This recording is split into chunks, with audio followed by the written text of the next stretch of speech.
nothing without you. And it's because of you, your inspiration, your guidance and advice that our students have always turned out to be such wonderful people. So thank you all. I think that's a big round of applause. For the students, it's, as someone said, going to be very bittersweet, and I will try not to embarrass you by the end of this. But I was really, when I was coming over here, I was thinking, now what words of wisdom can I tell people who are already so wise, so accomplished? Each one of you has managed this whole 4 years beautifully. Among you in the room, there are people that have done fabulous research, that have won awards, that are going off to fabulous institutions. Some of you are going to become famous doctors. Some of you are going to become wonderful scientists. Others of you are going to go and take the hands of business in your own hands and lead this country to a brighter tomorrow. And we thank all of you for that. And I'm convinced, as Jose said, that you will be able to do it because you've shown us.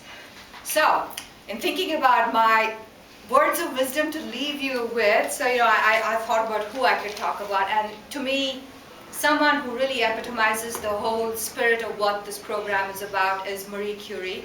If you think about it, there's the whole interdisciplinarity.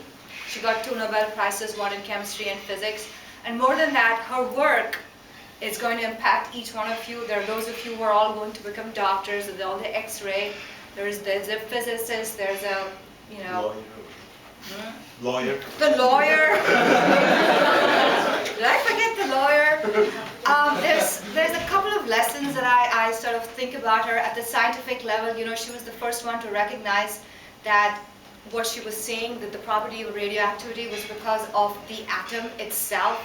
It was the first time it wasn't an A plus B giving you a C kind of a reaction. It's not a chemical reaction, but an intrinsic property of the element. So that was remarkable.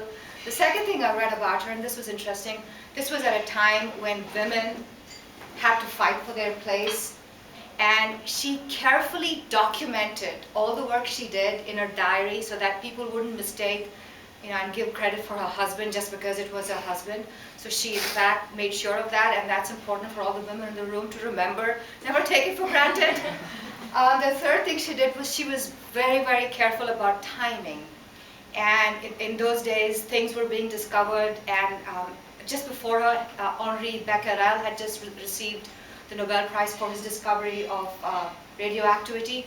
2 days, before, and he just managed to get it in time before the other guy whose name I've now forgotten, and that's another lesson. Number 2, people, you kind of tend to forget who they are. So the minute she made the discovery, she was there publishing, talking about it at the French Academy of Sciences. So timing is everything. But as you folks go forth, I think the lesson that I want you to remember is one of balance. There was a sense of balance in her life. She got married. She had a fabulous relationship. Don't forget, there's another person in your life that's going to bring the balance to your life between work and life. Keep that in mind. She had a family, and a very illustrious one, because you might remember that her daughter and son-in-law went on to win another Nobel Prize.